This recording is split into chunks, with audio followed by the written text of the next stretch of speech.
우리 옆 사람 같이 한번 인사하기 원합니다. 잘 되고 있습니다. 더 잘 될 줄 믿습니다. 하나님이 함께 하시면 됩니다. 우리 교회의 그 찬양의 그 뭐 수준이라고 말씀을 드리면 좀 그렇겠지만 일반 교회에 비해서 한 10년 정도 뒤지고 있다 이렇게 보면 맞을 거예요. 우리가 그렇게 찬양을 해도 막 너무 막 요즘 거만 부른다 우리 어르신들 저한테 그러는데 사실은 한 10년 정도 뒤쳐져 있다 보면은 아마 정확할 겁니다. 그러니까 모르는 곡이 나와도 청년들이 랩으로 불러도 이해해 주시고 동참해 주시고 너그럽게 봐주시고 그렇게 해주시길 부탁을 드립니다. 오늘 이 본문 말씀에 보면 다윗이라는 사람이 등장하는데, 이 다윗이 반란이 일어나서 그 아들 압살롬이 반란을 일으켜가지고 예루살렘 성에서 쫓겨났을 때 민심이 완전히 압살롬에게, 그 아들 압살롬에게 쏠립니다. 사무엘하 15장 13절 말씀을 보면은 전령이 다윗에게 말하되 이스라엘의 인심이 다 압살롬에게로 돌아갔나이다 한지라. 다윗이 이 보고를 받고 얼마나 마음이 아팠을까. 다윗이 예루살렘 성에서 도망갈 때 600명 데리고 도망갔거든요. 다 다윗을 배반했다는 거예요. 아니 근데 배반을 하는 사람도 있고 배반을 하지 않는 사람도 있어야 되는데, 다윗의 지파였던 사람들조차 다윗에게 등을 돌리고, 다윗이 전령에게 이런 보고를 받았을 때 억장이 무너지지 않았을까. 그런데 시간이 흘러서 대세보다 분위기보다 중요한 것은 하나님의 뜻이라고 그랬습니다.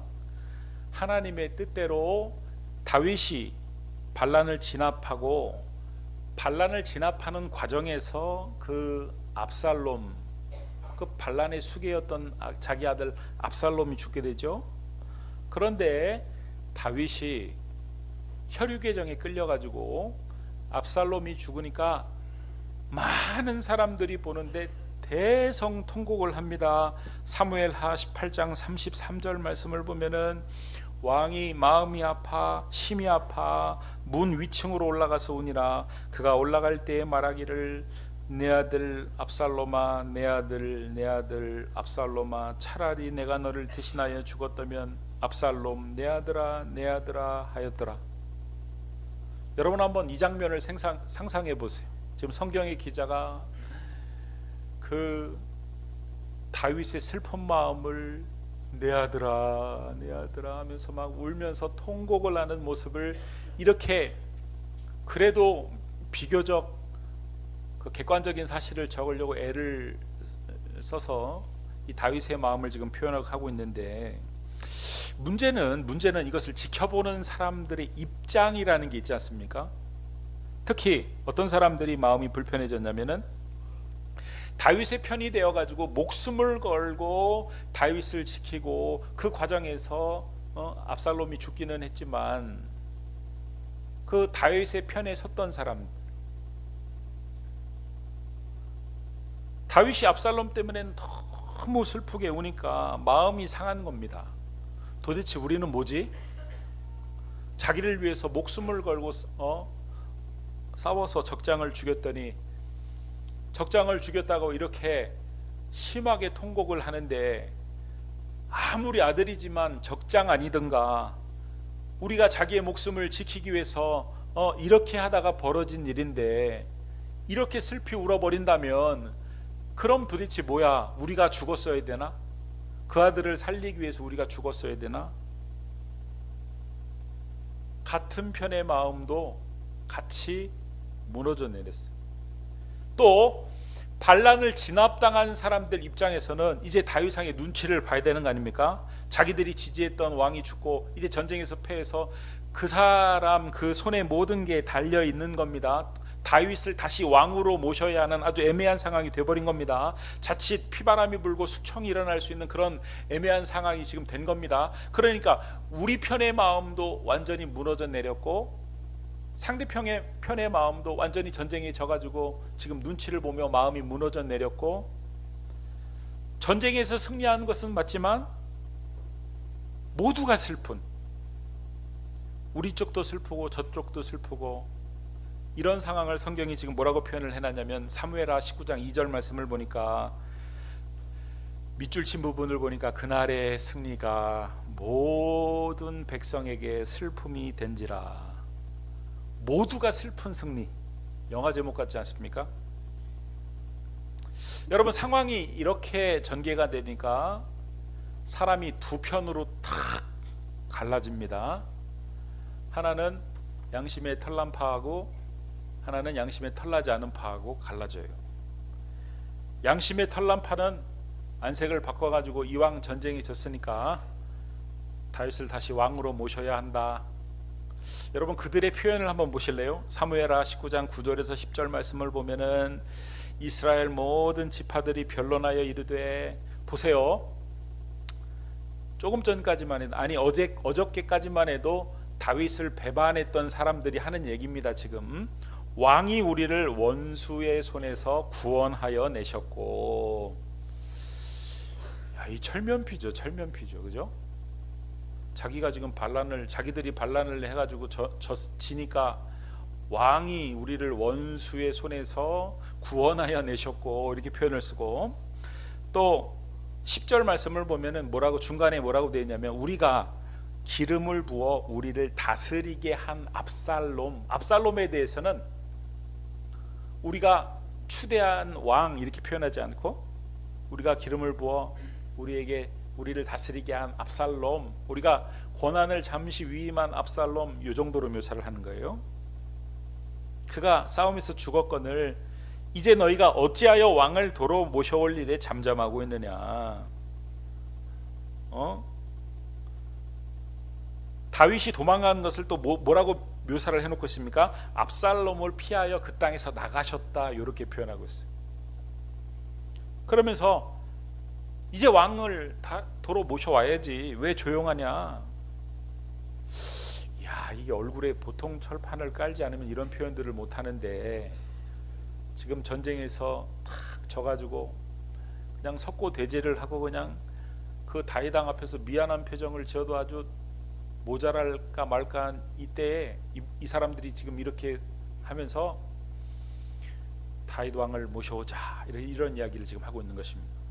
반면에 양심의 찔린 파들은 다윗을 몰아내고 압살롬을 왕으로 세운 게 양심에 너무 찔려서 아무 말도 못하고 아무 행동도 못하고, 이거 어떻게 해야 될지 불안해가지고 막 우왕좌왕 좌불안석인 사람들이 있었는데, 그 사람들이 누구냐면은 다윗이 속한 유다 지파 사람들이었습니다. 보통 자기 지파는 자기 지파에서 나온 그 왕을 지키고 추대하고 그게 정상인데, 이 유다 지파 사람들은 같은 지파임에도 불구하고 다윗왕의 반란군 편에 있었단 말이죠. 근데 이제 져가지고 다윗이 다시 이제 왕으로 복귀를 하는 겁니다. 그러니까 양심이라는 게 있어가지고 도대체 이 상황을 어떻게 해야 될지 난감한 거예요.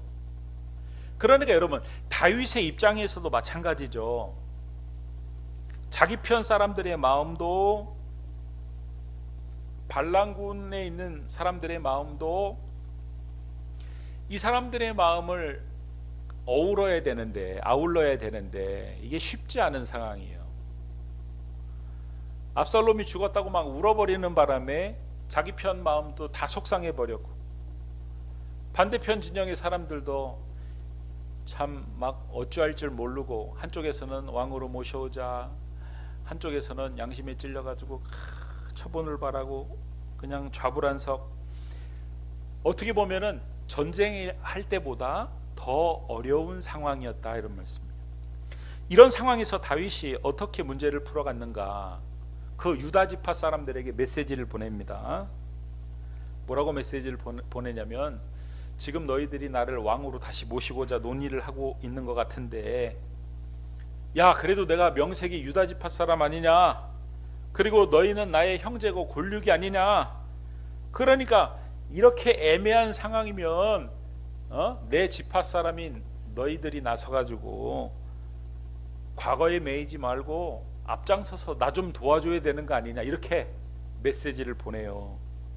사무엘하 19장 11절에서 12절 말씀을 보면은 우리 같이 한번 읽어보겠습니다. 다윗 왕이 사독과 아비아달 두 제사장에게 소식을 전하여 이르되 너희는 유다 장로들에게 말하여 이르기를 왕의 말씀이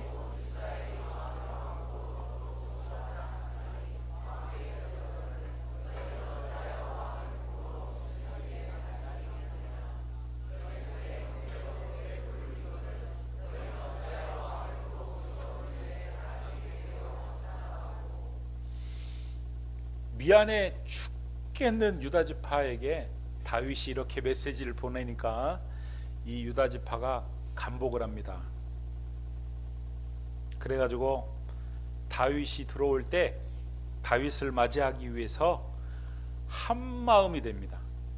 그리고 달려나가요. 그리고 다윗에게 충성을 다짐하죠. 사무엘하 19장 14절에서 15절 말씀을 보면 모든 유다 사람들의 마음을 하나같이 기울게 하매 그들이 왕께 전가를 보내 이르되 당신께서는 모든 부하들과 더불어 돌아오소서. 왕이 돌아와 요단의 이름에 유다 족속이 왕을 맞아 요단을 건너가게 하려고 길갈로 오니라.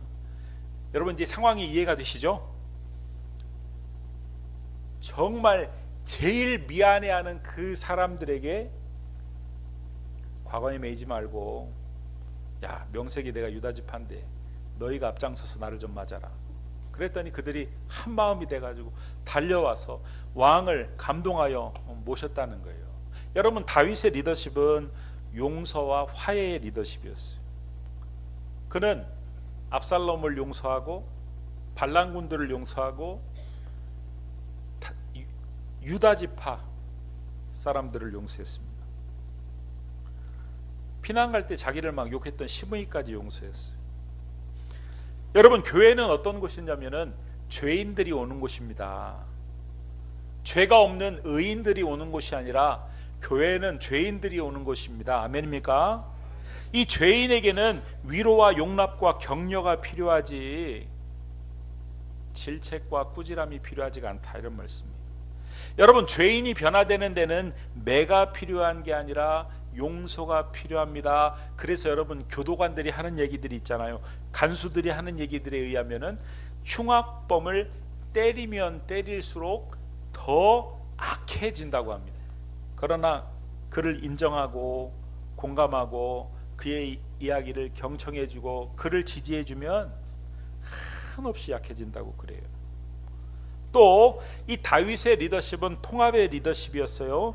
두 갈래 세 갈래로 나뉜 마음을 하나로 아우르고 통합하는 리더십, 서로를 어떻게든지 화평케 하려는 리더십이었다, 이런 말씀. 바라기는 우리 청년부가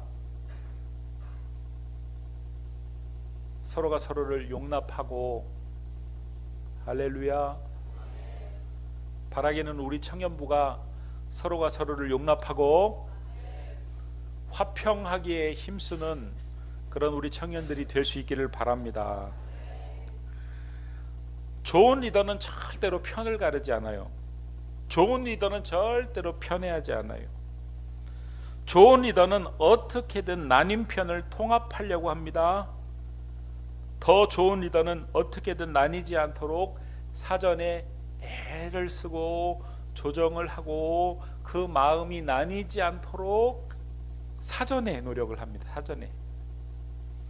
그러니까 좋은 리더는 교회의 일을 나누어서 하는 리더이고, 일 안 하는 사람들을 어떻게든 일할 수 있도록 계기를 만들어주고 동기를 부여를 해주고 참여를 시키는 리더가 참 좋은 리더예요. 여러분 제가 우리 교회에 와가지고 한 10번쯤은 얘기했어요. 세상에서 일하는 방식과 교회에서 일하는 방식은 완전히 틀리다. 세상에서는 30명이 일할 거를 한 명이 일하면은 훌륭한 사람, 똑똑한 사람, 월급 많이 줘야 되고 칭찬받는 사람이지만 교회에서는 그렇게 하면 안 돼요. 교회에서는요, 한 명이 일할 것을 30명이 나눠서 해야 돼요. 제가 우리 교회 와가지고 한 10번쯤은 똑같은 얘기를 했어요. 그래가지고 교회에서 무슨 행사가 있다고 막 그래가지고 막 모두 나와가지고 뭐 4층 식당에 모여가지고 뭐 별 대단한 일을 하는 것처럼 아침서부터 막 애들을 막 데리고 와가지고 애들을 막 식당에 풀어놓고 막 자기들은 모여가지고 막 낑낑대면서 뭔가를 하고 있고 수다를 떨고 같이 하고, 어떤 사람은 늦게 오는데 늦게 왔다고 미안하다고 피자를 사갖고 오고, 그래가지고 일하면서 또 피자도 먹고 막 먹으러 온 건지 놀러 온 건지 막 분간이 안 가고, 그래가지고 아무튼 막 일을 뭐 대충 끝내놓고 느끼한 피자를 먹었더니 속이 불편하다고 커피를 마시러 입가심으로 머시러 가자고 그래가지고 커피를 마시기까지 그 시간을 딱 내가 재보니까 한 5시간이 훅 갔어요. 5시간이 훅 가가지고 하도 아침서부터 4층 식당에 모여가지고 지지고 볶고 수다를 떨고 막 놀고, 그래가지고 나는 뭐 대단한 일을 한 줄 알고서 4층 식당에 가서 뭐 했나, 하루 종일 뭐 했나 봤더니 달랑 글자 몇 개 만들어 놓은 거예요. 달랑 사진 몇 개 만들어 놓으려고 그런 일을 벌인 겁니다. 그래가지고 이걸 한다고 수많은 사람들이 애들까지 끌고 와가지고 수다를 떨고 피자를 먹고 그것도 모자라가지고 입가심 한다고 커피까지 마시러 갔단 말인가 하면서 제 입에서 이런 탄식이 나오는, 여러분, 이게 제가 바라는 목회고, 이게 제가 여러분들에게 바라는 리더십이고, 이게 제가 여러분들에게 바라는 목회 방침이에요. 할렐루야.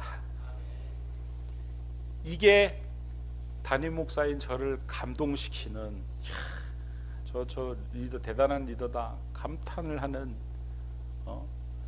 이 별것도 아닌 것에 사람들을 이렇게 많이 동원시켜가지고 수다를 떨고 지금 입가심을 한다고 커피까지 마시러 가기에 이 사람 참 대단한 사람. 이게 제가 꿈꾸는 교회예요. 우리 다음 주 총회가 있습니다. 우리는 서로 흠이 많은 사람들이에요. 우리는 서로 다 자라온 환경도 틀리고 신앙의 배경도 틀리고 너무너무 많은 것들이 틀린 사람들이에요. 이렇게 서로 다양한 사람들을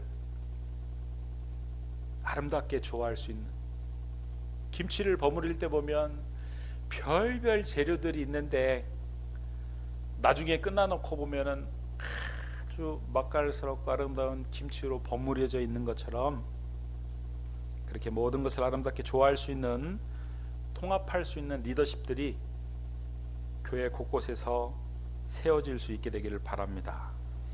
모두가 참여하고 모두가 기뻐하고 무엇을 해도 잔치집에 오는 것 같은, 그냥 교회에 오는 게 그냥 막 하기 싫은 일 막 억지로 막 죽으러 가는 것처럼 막 끌려가는 게 아니라 잔치집 가는 것 같은, 이제 얻어 먹으러 가는 잠시 뒤에 모여가지고 아주 신나게 그냥 푸짐한 음식을 먹으며 아주 재미있게 얘기하며 그러면서 막 물론 일을 하는 것도 일을 하러 가는 것이지만 같이 만나는 게 너무 행복하고 즐겁고 기대가 되고, 그런 아름다운 공동체들을 만들어가는, 제가 우리 청년들에게 참 감사한 것은 우리 청년부가 지금 그렇게 되고 있어요. 그렇게 되고 있어요. 뭘 하는지 모르겠지만 모여가지고 막 자기들끼리 막 보면은 막 어느 때는, 저는 교회가 사택이 교회 안에 있기 때문에 저도 좀 편한 복장으로 돌아다닐 때 있는데, 옛날에는 제가 막 11시 반 이렇게 뭐 이렇게 다니면은 아무 저기가 없었어요. 교회 성도님들이 안 계시니까 제가 무슨 반바지를 다니고 뭐 그래도 뭐 그랬는데, 요즘은 그러면 안 돼. 왜냐하면 청년들이 불쑥불쑥 튀어나와. 막 불 끄고 있어서 아무도 없는 줄 알았는데 막 자기들끼리 막 기도하고 있고 막 뭐 또 하고 있다고 불쑥불쑥 튀어나가지고, 요즘은요 제가 밖에 나갈 때도 웬만하면 다 옷도 다 입고 잠바도 다 걸치고, 2층 갈 때는 특히 제가 다 걸치고 가서 이렇게 확인하고, 튀어나와도 마치 아무것도 아닌 것처럼 그래 어제도 11시 15분에 막 튀어나왔는데 그래 몇 시에 갔는지도 모르겠어. 청년들이 그러고 있어. 너무너무 감사하고, 앞으로도 그 좋은 분위기를 계속 유지하고 발전해 갈 수 있기를 바라고, 할렐루야. 내년에도 해외 단기 선교 가고 전도도 많이 하고, 그런 은혜가 있게 되기를 바랍니다. 기도하겠습니다. 하나님, 우리 청년들이